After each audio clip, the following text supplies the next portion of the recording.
Hi everyone, welcome to a Saturday usual morning blog. প্রথমে একটু জল খেয়ে বডিটাকে হাইড্রেট করে নিলাম।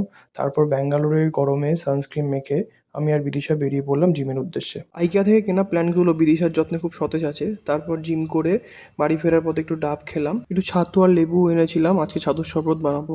জানোই তো কিচেনে কাজ করতে গেলে কিচেন কতটা মেসি হয়ে যায়, দেখো ছাতু পড়ে কি হয়েছে। তাই জন্যই আমি বেকোর এই কিচেন টাওয়ালটা কিনেছি। আমরা আগে যে কিচেন টাওয়ালটা ইউজ করতাম সেটা জাস্ট ওয়ান টাইম ইউজ ছিল, বাট বেকোর এই কিচেন টাওয়ালটা কিন্তু রিইউজেবল। তুমি একবার ওয়াইপ করলে, ওয়াশ করে নিলে, then again you can reuse it. তারপর আমি আমার জন্য একটু চা বানিয়ে নিলাম। তোমরা তো জানোই আমার চায়ের প্রতি একটা নেশা আছে। আমি বেকোর কিচেন টাওয়াল যত ইউজ করছি তত এর ফ্যান হয়ে যাচ্ছি। এই টাওয়ালটা কিন্তু মেড ফ্রম ব্যাম্বু অ্যান্ড একটা শিট তোমরা 100 টাইম ইউজ করতে পারো। সো ক্লিনিংয়ের আগের কন্ডিশন আর পরের কন্ডিশনটা দেখো, কত সুন্দর ক্লিনিং হয়েছে টাওয়ালটা দিয়ে। তারপর আমি ছাতুর শরবত বানানো স্টার্ট করলাম। আমি কিন্তু ছাতুর শরবতে লেবু খেতে খুব ভালোবাসি। লেবু is a must for me. আমি দেখেছি অনেকে ছাতুর শরবতে পেঁয়াজ লঙ্কা দেয়, সেটা কিন্তু আমার একদম ভালো লাগে না।